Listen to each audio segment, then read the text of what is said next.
going back to class, because I was, cutting class on a regular basis. I was hanging out with friends, experimenting with drugs, doing all of these things. But while he was away, things got a little bit more serious, and,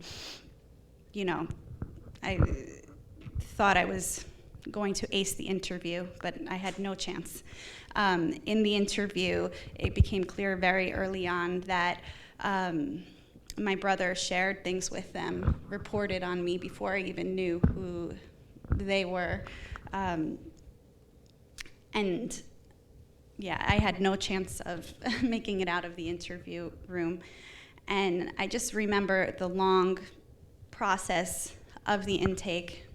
Everything seemed so foreign to me, very much like Twilight Zone. There were no windows. There were everything white walls. Everyone was dressed the same. I remember being introduced to the group and not being able to spot my brother because everyone just looked the same, had the same look, and there was a diverse background of people in there, but everyone had that same vacant look, and I couldn't spot my brother. And anyway, I was in for 10 and a half months, and I was very fortunate in that I had gone to a specialized high school, Bronx Science, and for some reason they let me go back to Bronx Science as opposed to the Christian school that most of the kids went to in New Jersey.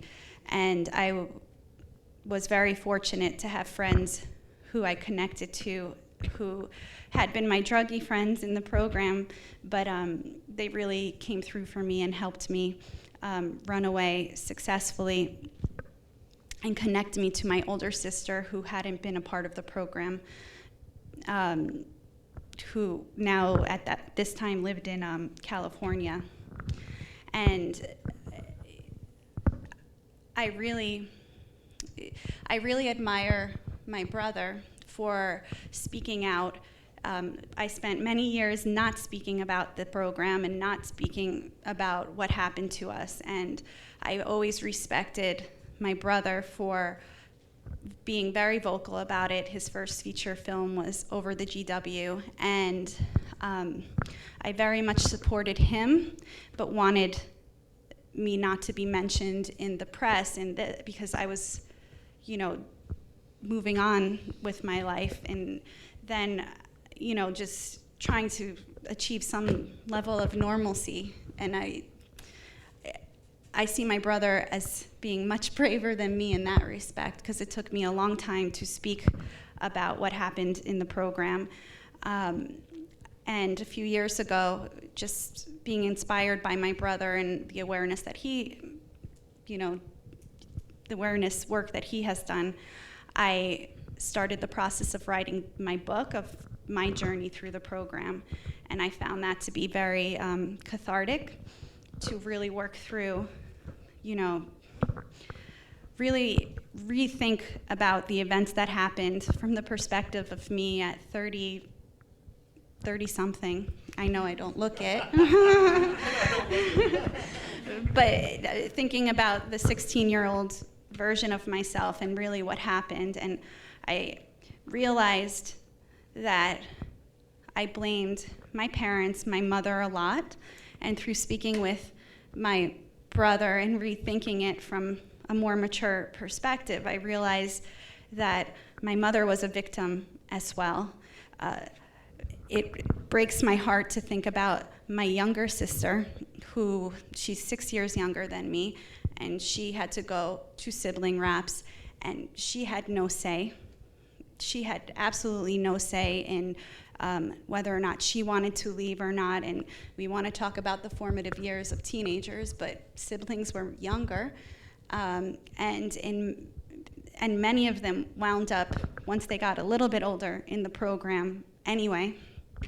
And I just have thought a lot about the program, and really our home was not a stable home before, and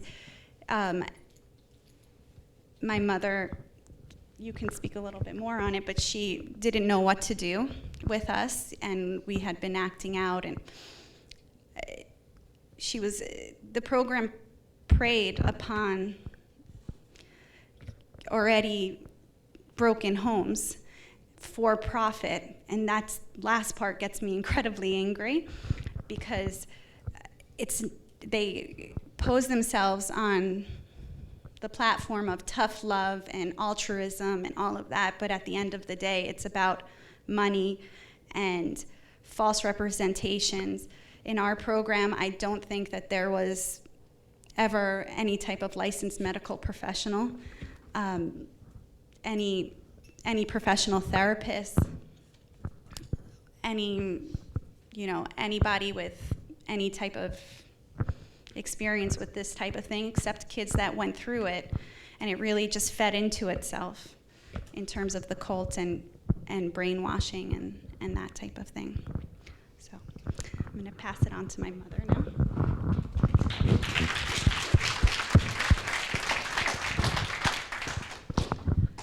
Well, I'd like to share with you all that I'm very nervous and I'm scared, and but I want to help out, and I want to tell our story and do whatever I can to help. So I'll do the best that I can.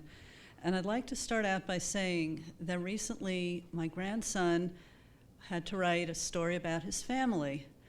And he wrote that his grandma Leslie's hobby is getting married. Because I've been married 3 times. And 2 of those, the first 2 marriages obviously did not work out. But they were blessings because they gave me my children, who I think are the most wonderful, talented children in the whole wide world. And they were loved, and they were wanted, and just as any parent would want, as has been stated earlier, I just wanted the best for them. And I was convinced that they had the talent to go far and do great stuff. My son was a talented actor, and he was accepted to the Professional Performing Arts School on drama to go to high school. And my daughter was like really motivated, and she, just was motivated to study and to pass the entrance exam to the Bronx High School of Science, one of the best high schools in the whole country. And I knew that she could end up in an Ivy League college. As it turns out, I was right. And I knew my son had the talent to make it in show business. And look at him! Look at him now. I'm proud of both of them. But the point is, when they were in the teen years, kind of the early teens, things began to go wrong, and they were acting out, and just their grades were slipping. They were losing their ambition. They weren't really doing anything academically. And they had always both been very well behaved in school, and I began to get reports that Nick was acting out in school and everything like that, and I just didn't know what to do, and there were incidents at home. Now, one thing is, I had always been told that the first sign of a really disturbed personality is somebody who will abuse animals. That's obviously horrible. And, we had a couple of cats, and then Nick was always so nice to the animals, and I said, well, he may have issues, but he's not that bad. He's not doing anything to animals. And then there was one day when he got, he had a cat. He used to hold the cat in his lap in the rocking chair and pet the cat and everything. And then one day he became enraged for some reason, and he went after his sister's cat. This is not Teresa, his little sister Eva. And I had to sit on his back and hold him by the hair, and Eva had to take the cat and run out of the house and go to her grandmother's house. And my mother lived several blocks away, and Eva was screaming, "He's going to hurt my cat, he's going to hurt my cat." And then I knew that something... The cat was unharmed. Yeah, the cat was okay. But, the whole thing was just like scary because things were out of control.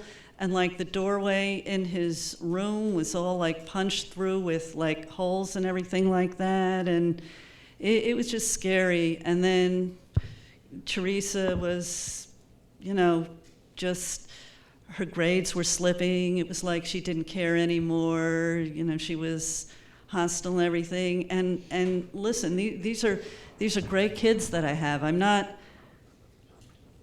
saying this as an explanation for, you know, oh, that it's okay that I put them into the program. It wasn't okay. It sucked. It was like, it was horrible. It was a nightmare. It wasn't the right thing to do, but I just want to bring up the background a little bit.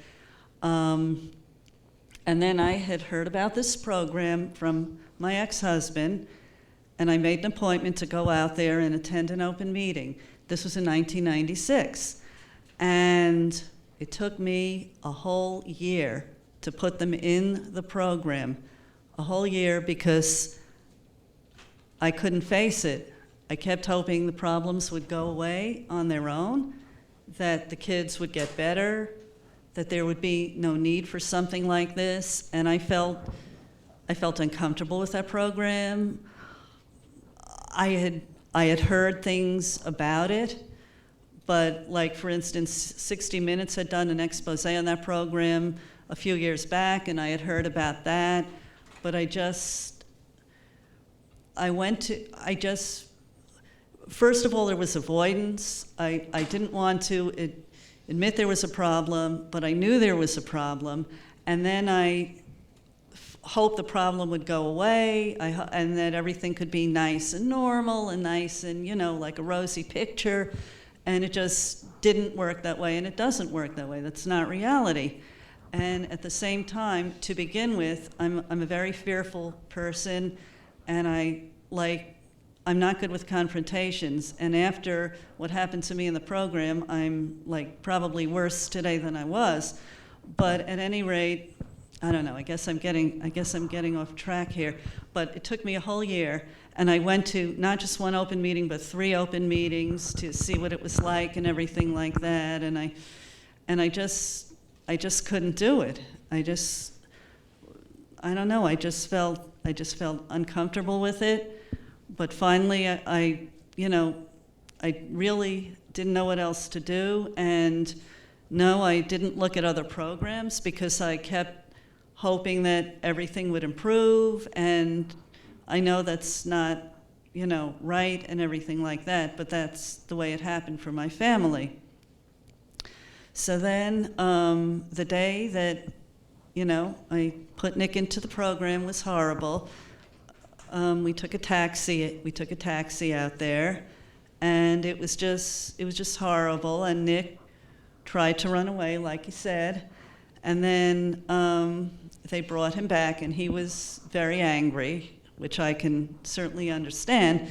But that's what happened. And then one of the staff members said, don't talk to your mother like that, or you're not allowed to, or something to that effect. And I thought, oh, wow, maybe things will get better and stuff like that.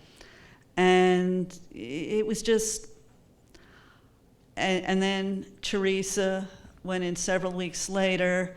But what I just would like to express is that, of course, this is a drastic situation, but it was never a place where I could feel comfortable or at ease or free to express my concerns or anything like that. I found the staff very, very, very intimidating and, you know, plain old scary, and some of them were like really strange. Just very intense. Like, for instance, somebody who talked to me before I put the kids in happened to be the mother of one of the graduates, and she was like really, really like scary, and her son was really, he was a nasty man. He was like really very, very, very intense and very scary to deal with, as I found, you know, some of the staff members. And then they had the practice of belt looping. I don't know what the best word to refer to it is. The kids, if you will, had to be led around by belt loops. They had no privacy in the bathroom. They had to be watched at all times during bathroom functions and stuff like that.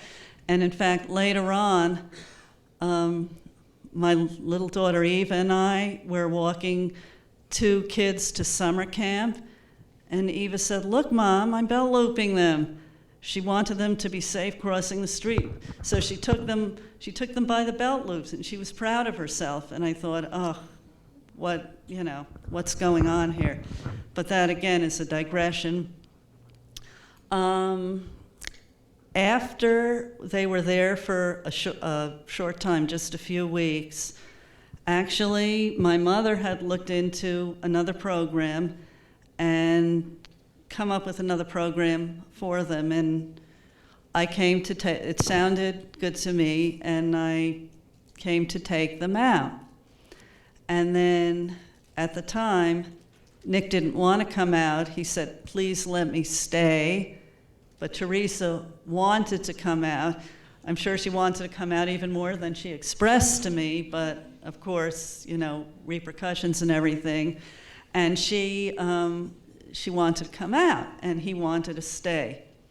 So, and there was no keeping one and letting the other one come out. They would have thrown both of them out. So I kept Theresa in there, essentially and honestly, and this is the only way to put it, I guess, sacrificing Theresa to save Nick. I mean, I knew there were problems, but this is basically what it came down to. And so we went to open meetings, and the siblings had to come along, and it was very hard on Eva, my youngest. She used to cry all the time. She used to cry all the time before she went, and this was on school nights and everything. And they had to write down stuff from the past in their little notebooks, and she kept writing the same thing down over and over again because she couldn't come up with anything else, and she just, she loathed it. It was horrible. And every open meeting, it was that cat. Yeah, the cat. She got up. I really didn't like it when you did that to my cat. Yeah. I feel awful. Yeah. But I will say, just to keep track of time. Okay. Eventually, when you want, this is well after Theresa escaped, and the program got shut down at a certain point. And typical cult, they went underground, and they're still operating. And everything they were doing was illegal, but now it was completely illegal and unlicensed, and they're in kids' basement, parents' families' basements and houses. And at that point, my mom expressed that she wanted to, enough was enough was enough. And what did they say to you when you finally mustered up the courage to come out? I was confronted. I was actually terrorized. This was at the apartment of one of the staff members, and this was in New Jersey. And, I was crying hysterically. They made me cry, and they were yelling at me. And there was another family there, too, to support the staff, not to support me, obviously. And they said, if you don't do what it takes to, just stay with the program, that's a paraphrase, obviously, then we will throw Nick out of the program, and this is how much they cared for the kids. But before we throw Nick out, we will tell him that you were not willing to do what it took to keep him sober. And they had also said that he would die or end up in jail, probably die if he wasn't in the program. So I thought to myself, okay, they're going to kick him out, and they're not willing to, and they'll incite him before they kick him out. And then, just if I can mention the night at the GW. I want to say, then they came to me, this is the manipulation, and they're like, do you know this thing? It's like, there's this thing here. They said to me, do you remember when your mom molested you? She never molested me, but that was the type of manipulation and psychological abuse they would do upon us. And everything was very confusing. Everything was very confusing. But so talking about the GW, after I got out, we made an agreement that, that place doesn't work. This is 2.5 years. Let's find another place. And we took a ride to some place in Yonkers, and we went in there. The intake was very different than the last time. 2.5 years earlier, she was allowed in the room. I wasn't being restrained. I wasn't. My clothes weren't being ripped off. I sat down with the counselor, and the first question was, "When was the last time you did a drug?" I said, 2.5 years ago. He goes, "Well, we can't take you. What are you doing here?" And I think that was a wake-up call for both of us. Anyway, we're running out of time. Yeah. I'll go fast, but I want to mention 2 things. Okay. Okay. First of all, the parents were not told a lot of what was going on behind the scenes. And after the program closed down, there were still host homes, and in one of the host homes, there was molestation going on. The father was a sex offender. He was molesting people in the program, and the other parents were not told about this. They only learned about it in retrospect after that. The head of that family and the children, one of whom was the one being molested, the head of the family of the child who was being molested, after they all left the program abruptly, and only then did we have hints of what was going on. The parents were not informed. The parents were kept in the dark, and the head of the program was a scary, nasty, condescending, very cult-like guy, and he was like really nasty at the open meetings. I guess that's, we all know that. But, okay, just very quickly, I'm sorry. When Nick jumped out of the host car at the George Washington Bridge, and the police called me, and then I came to get him, and he begged to be taken home, and he said, I won't cause trouble or anything, please keep me and everything, and I took him home. And he just, I was just so scared because the program said he would die and everything. So I called the program while he was in the shower, and they came and got him. And to my regret, they took him back that night, but I just knew that it was enough. So I called my ex-husband, and then together the next day we went and we got him out, and that's how Nick got out. So, that's one of my deep regrets, not keeping him at home that night. That was not good. Yeah, at that time, my dad was remarried at that point to my stepmom, Joy, who I never met. And she said to him, "No, that's your son. You go get him. That's your responsibility." And this woman, this beautiful soul who never met me, she goes, "No, we'll take him here. We'll put him in my house."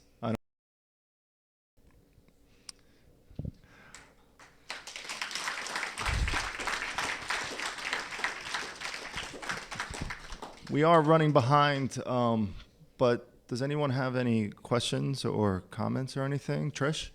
Yeah, actually there's a couple, and I'm going to skip over all the thoughts that I have. But the biggest one is about siblings and families, since that's what this is really about. And it's interesting. My brother was put in almost a year and a month after I was put in, and my sister was a sibling the whole time. And it's very I don't talk to them anymore really. But my brother decided at some point he was just gonna, this was years afterwards, that he just needed a break from my family. My parents were literally driven insane by this whole process. I don't think my parents were any better than they were before. They were certainly worse afterwards. The cult mentality of kids specifically was really kind of scary in that my dad was a very free I mean, he was very angry afterwards, but he was a very sort of free-spirited person that sort of got pushed down a little by the war in Vietnam, but like generally he knew how to stick up for himself. And the one situation that I can remember him talking about was evidently Miller Newton actually tried to use my dad's toolkit. And the one thing you don't do is use my father's toolkit. And evidently my dad actually went off on him. Which was unheard of. I mean, he just, at some point he's like, do I do your job for you? No? Well then good, don't touch my tools, don't do my job for me. So, there was, obviously it was falling apart a little bit there. Because the brainwashing part wasn't really taking with my father. My mother was used to sort of being cowed by my dad, and because of that, there was a lot of, she was very easily taken in by all of this. My sister talks about the scary thing about that time as a sibling was not so much the sibling raps and all that stuff, but it was the fact that she had to watch behind her back constantly. It was that she was so scared of going into the group because she knew, I mean, they did it with my brother, that she learned how to sneak around and be manipulative and stuff like that, and she really wasn't like that before then. And after we got out, she was very secretive anyway after that, because it was scary. It was scary to sort of let the world in at that point. And I think there was just one other quick thing. I took notes because my brain is usually pretty. Oh yeah. The interesting thing was you mentioned it, they sort of steered you in a one direction, and it was the sexual abuse direction. They used that because they used that to get my brother in, because they convinced my sister to say that my brother sexually abused her when they were really young. Now, first of all, it's if anybody would have thought about this for a second, they're two siblings, they're within a year and a half of each other, and when they said it happened, it could have just been little kid stuff, it's sort of sometimes happens, and you try and steer your kids away from it, but the fact is that they would capitalize on anything they could to manipulate the families into staying or putting another child in. And my brother was in for a month and a half, maybe 2 months, and he was so angry afterwards. I don't think he's recovered to this day, and he's 5 years younger than me, so he's 35. So, and at some point he said, I need to get out of here, and he just stopped talking to everybody in the family. So this whole thing, it tears families apart. I mean, it is so deeply, it's I think my family would have had a chance without that. I think that we would have tried to sort of, be a family. But after kids, there was no chance to be a family ever again. Breeding, well, they're essentially breeding. Yeah, they were essentially breeding drug addicts. There were a lot of people who went in who never did a drug or never had a problem, but why do people become addicts? Is because they're in so much pain and they're trying to fill some sort of void. And people leave with this trauma. So you take that alone, any type of trauma, but you put on top of it the meme of the only place for you is jail, institution, or death, and if you ever leave, you will die of drugs. Whether you're hearing that for 2.5 years, on a subconscious level, you believe it and you become it. You have to tell lies, and the more lies you tell, the more you have to keep track of them. So what happens is you actually have to start believing them. You have to believe to survive. We're in a constant state of terror, survival.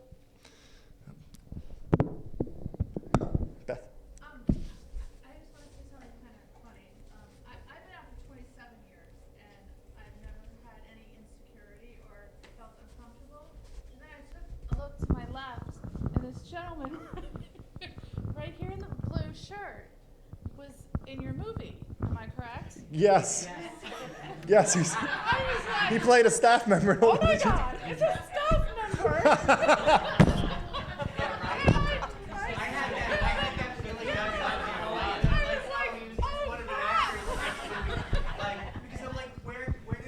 I was like, oh crap, this guy's like on staff.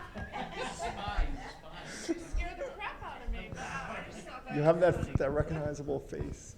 yeah. GR will probably never talk to me again. Karen, sweetie. Having lived with this family, Nick, Teresa, Leslie, etc., and listening to all of you, I think I'm going to cry. I think what you described is, I'm sorry, I think what you described is only a fraction of the pain that you felt. That's all. I also want to say, Grandma, thank you for coming. She is a true hero, inspiration. She doesn't like me to say her age, so I won't. She's turning 84. And she just got married 3 weeks ago. Just got back from her honeymoon in China. She likes younger men. He's 80. When you're 84, it's 80. 83. Not for a few more weeks. Yes, she's 83, guys. Okay.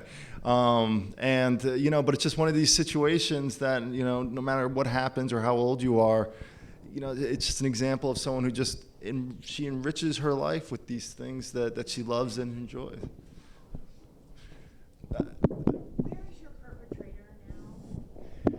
Yeah, the guy's name was, the despot we were with was Miller Newton. After the place got, Phil Elberg is a big part of it. You'll hear Phil speak.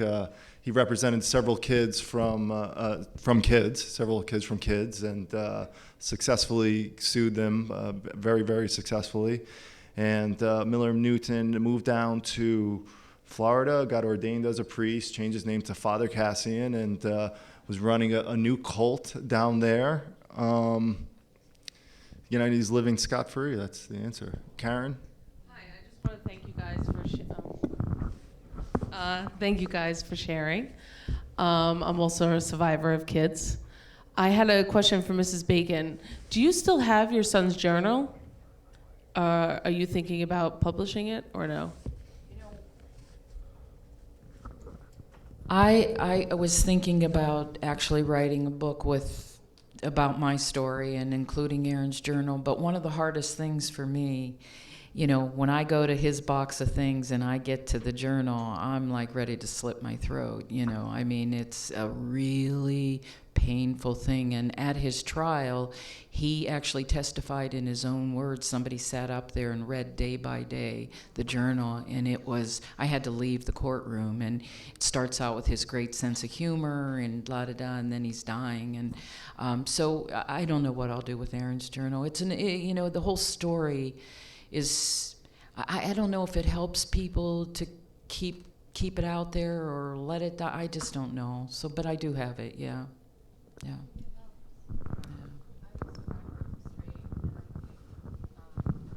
I just want to interject on what you said there. I think it does help. Awareness is so absolutely needed, because without education, people keep walking with the blinders on. And I know it's very, very painful. I can't even begin to imagine. But if nobody knows, then this stuff keeps happening. And I think that's the only way to organize the energy so that way things can stop. So just advocating and appreciating.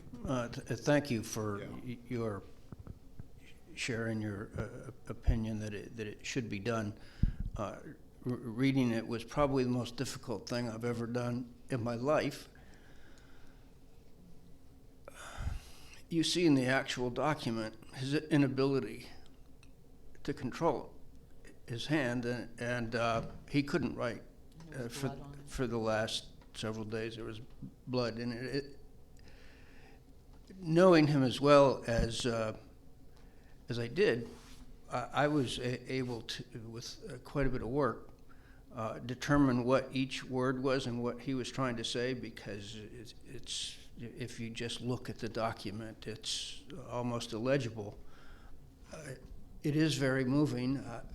we haven't given any thought to publishing it as, I don't know what context or exactly how that might happen, but And I should apologize because I don't mean necessarily that private part of publishing it. I mean the advocation and the sharing of this type of information, this story, whether you get deep or not. The value of me knowing about it, for example, is very important. well, I'm glad to know that, and I'm glad that you've shared your thought that maybe we should.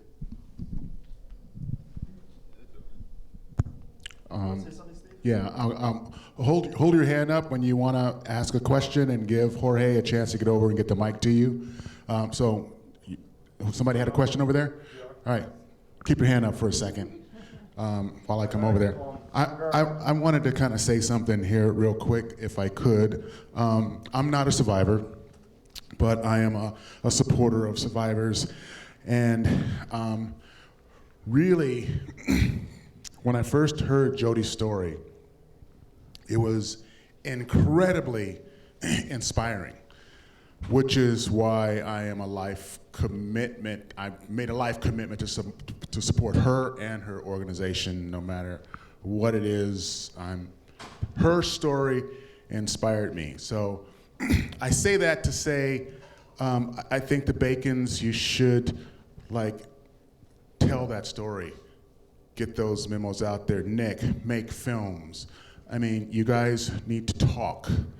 We need social media. We need Facebooking. We need people to create dialogue about what's going on. It's because we, the people, can make that change because we are the people and we are who make the change.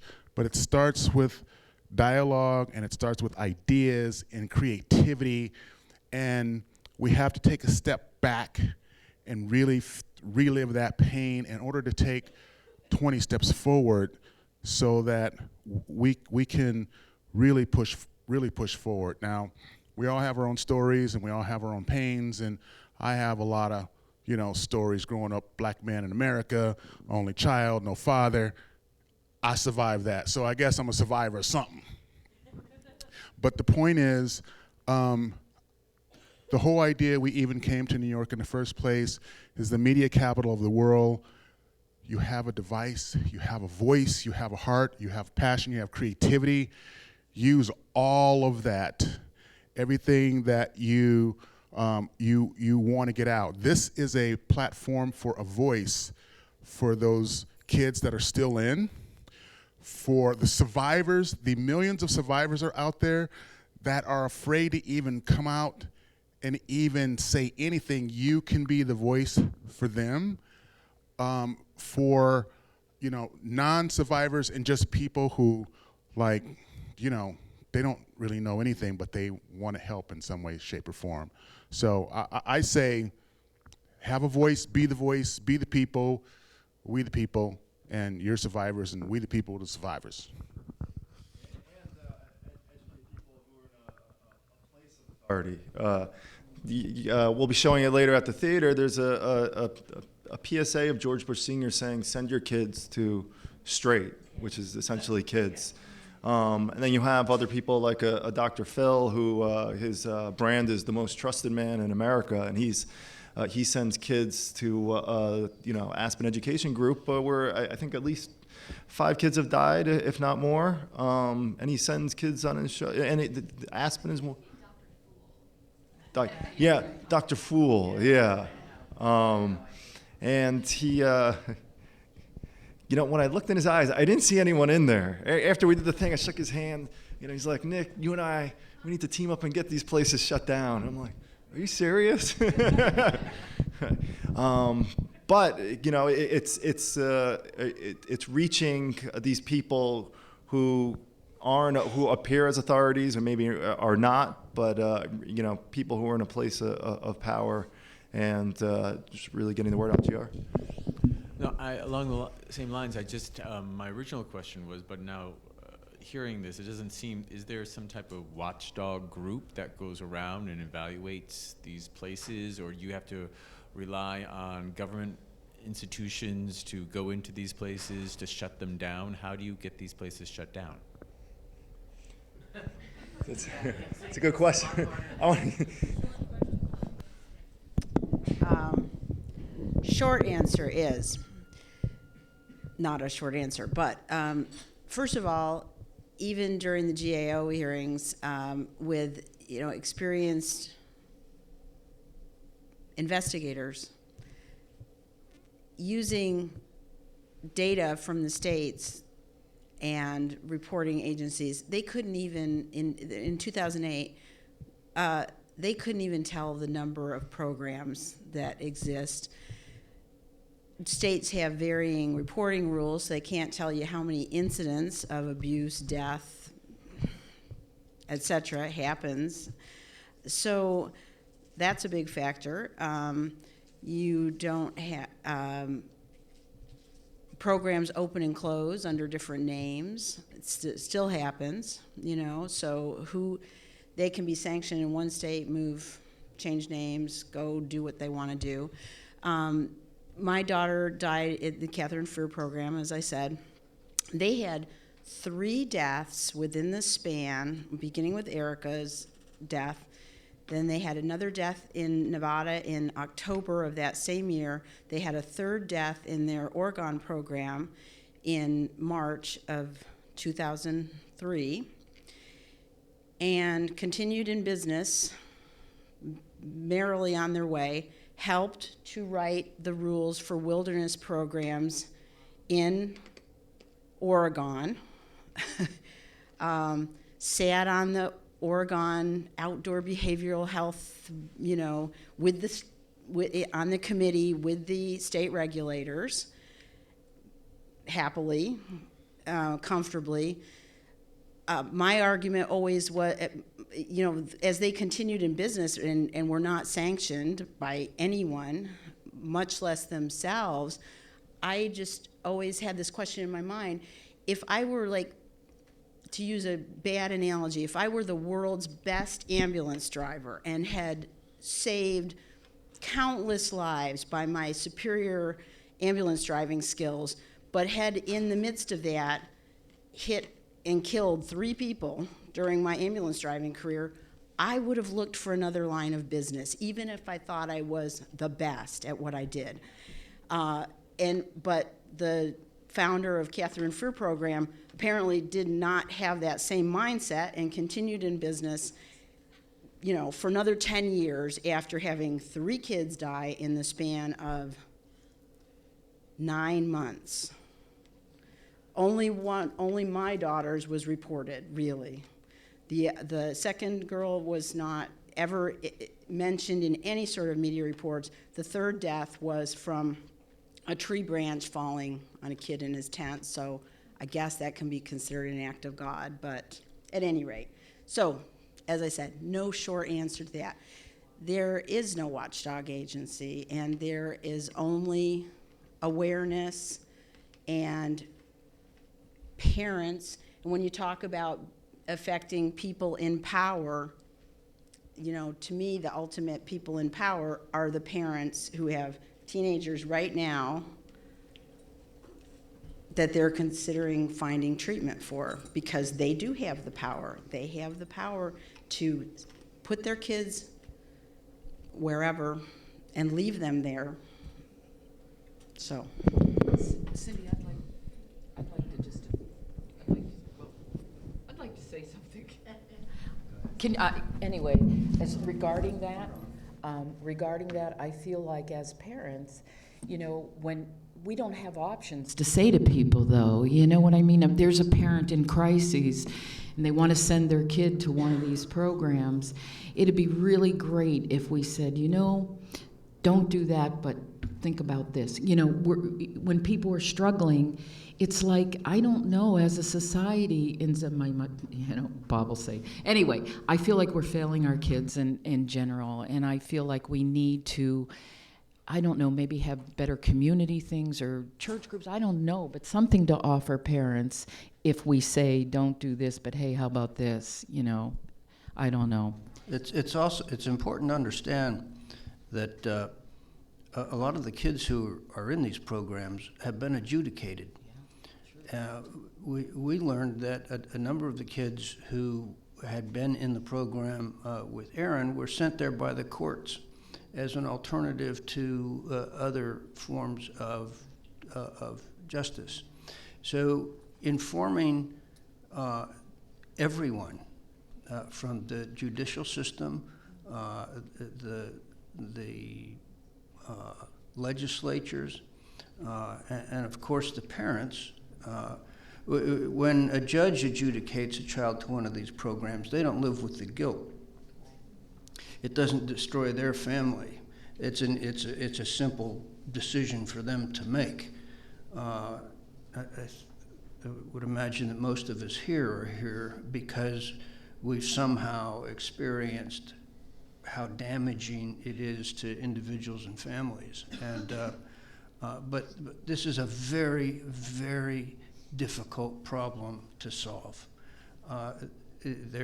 As far as I know, when the GAO did their investigation, as Cindy said, they couldn't even identify how many of these programs are out there because they're just little businesses, little cash cows that operate in the shadows. There's no legitimate classification. They're not educational, they're not medical, they're just out there helping troubled teens, helping them to death in a lot of cases. Jody, did you want to say something? Yeah, I wanted to say something, but let's let Grandma say something first. She had something to say. Because I think it's been said, and for me, one of the major problems is finding a place that you consider healthy, working for your child, and not a cult-driven. Now, suppose you hear about kids, and they say, all right, and you say, I want recommendations, and they say, hey, call this family. Well, that family is already indoctrinated, and they're going to say kids is wonderful.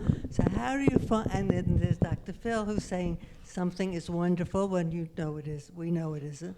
How do you identify a program that works, in addition to which Nick would not have gone into a program that works, that didn't kidnap him at that time? You didn't acknowledge that you had a problem, and you would not have gone to someone that was more benevolent, let's say. So that's to me, I see as a problem. How do you get to where you don't fall into these programs? I think Phil wants to. Wait 1 second. I think that Bob said the single most important thing about that with respect to how to protect your kids, which is any program that cuts off communication for any period of time and asks you to trust strangers in a system that doesn't have checks and balances, part of which comes from communications, is inherently dangerous. So that if you simply did that, if you simply said, your kid's going to be able to contact you, and the idea that we need to control him, and the only way we're going to make him better is by going through a period where they can't have contact with you. Period. That should be the end of the discussion. And they thrive on that really because that it's simple. so appealing to the parents. It's appealing to the parents for exactly, for many reasons, but exactly in part for the reason that Mrs. Maso said, which is extraordinarily honest, which is when you take the kid out of the house for a while and you eliminate communications, and the parents believe their child is in a safe place, what you've done is you've created an environment for the first time in a while wherein the family home can get back to normal. The no communication in reality is done to the extent when we look at this, we think of it as really therapy for the parents rather than therapy for the kids.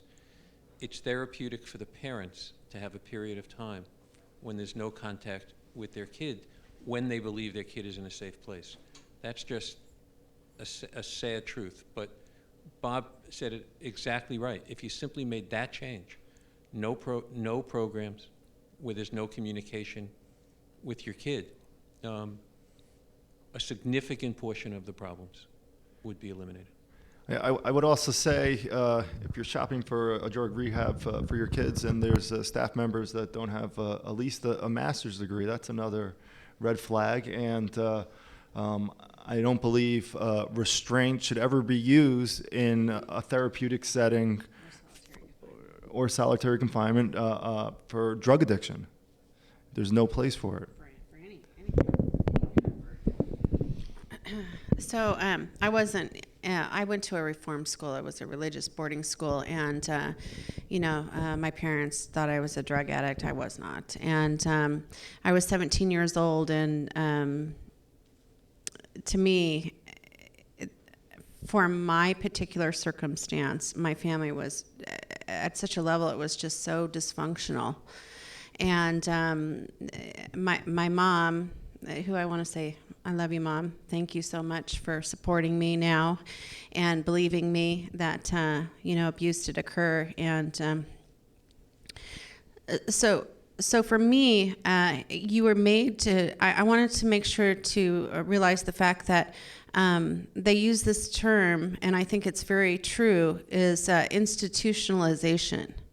So when a child gets out of this traumatic environment, and they get out, they're kind of pushed out, no follow-up, no aftercare.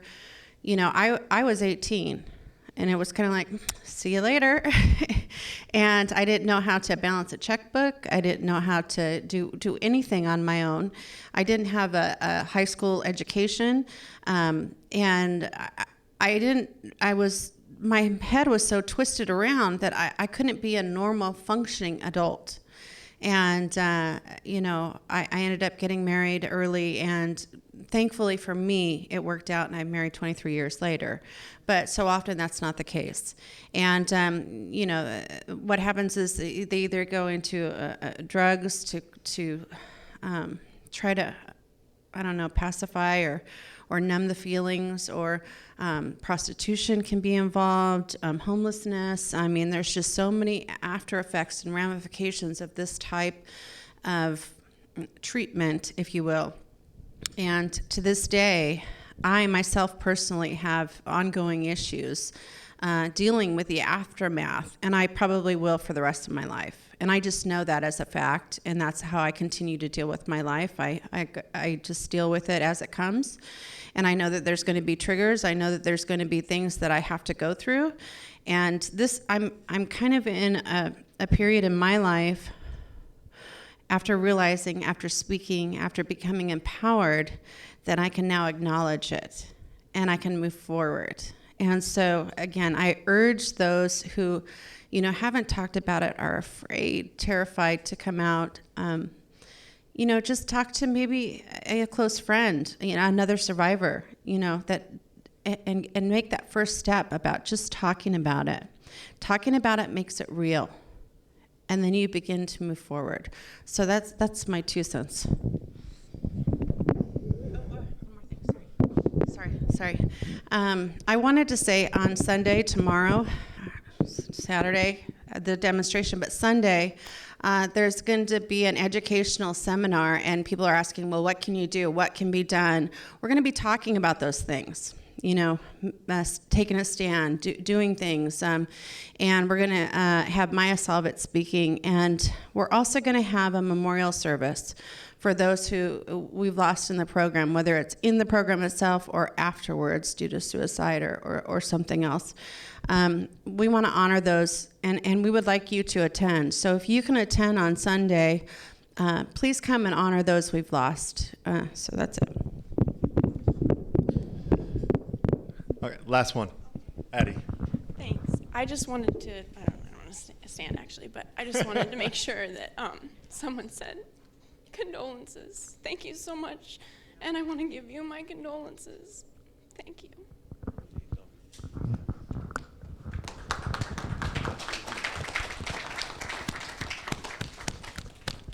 So like Jody said, we're going to wrap up now, but the conversation is going to continue on all weekend. There's the other speakers today. You got the Dr. Elberg. We have Dr. Elberg. Just Phil. We have other speakers today. This evening, we're going to be showing my films, Aaron Bacon, based on Aaron's story, which is really a representation of all the kids who we lost in these places, and over the GW.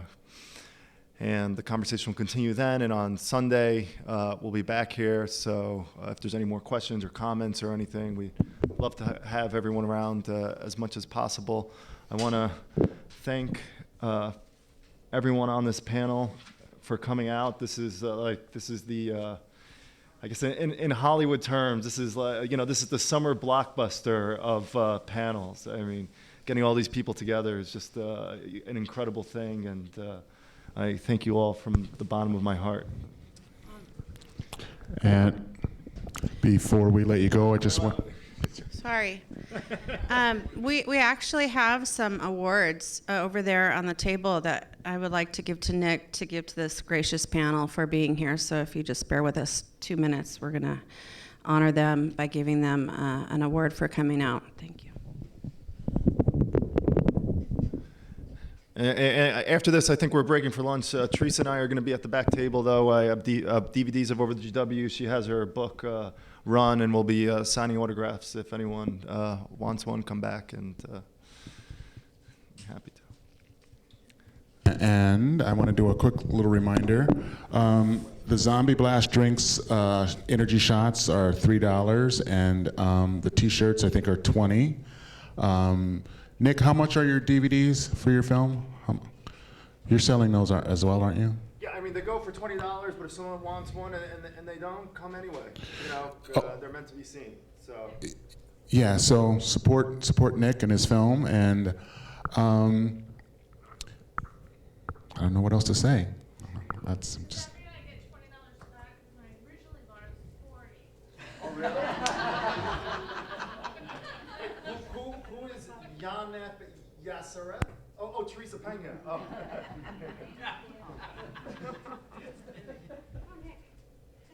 Hey, Gag. Kim. Okay. Thank you. Thank you, Jody.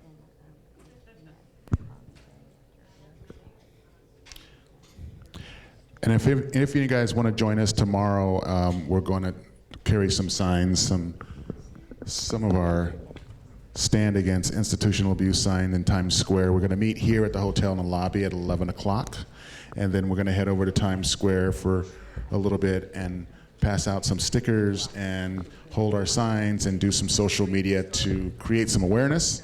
And so if anybody wants to do that, you can meet with us here, and that would be fun.